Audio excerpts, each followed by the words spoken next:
You ask Tiger to calculate. This deals with linear inequalities with one unknown.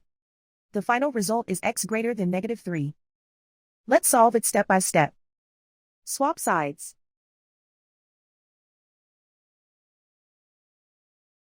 Group all constants on the right side of the inequality. Add 1 to both sides.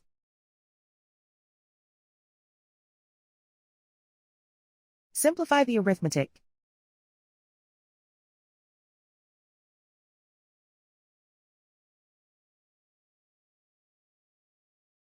Isolate the x. Divide both sides by 3.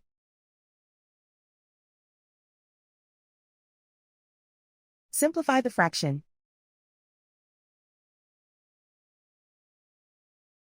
Find the greatest common factor of the numerator and denominator.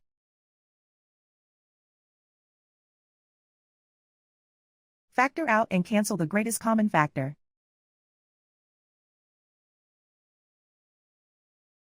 Plot the solution on a coordinate grid. And so the final result is x greater than -3.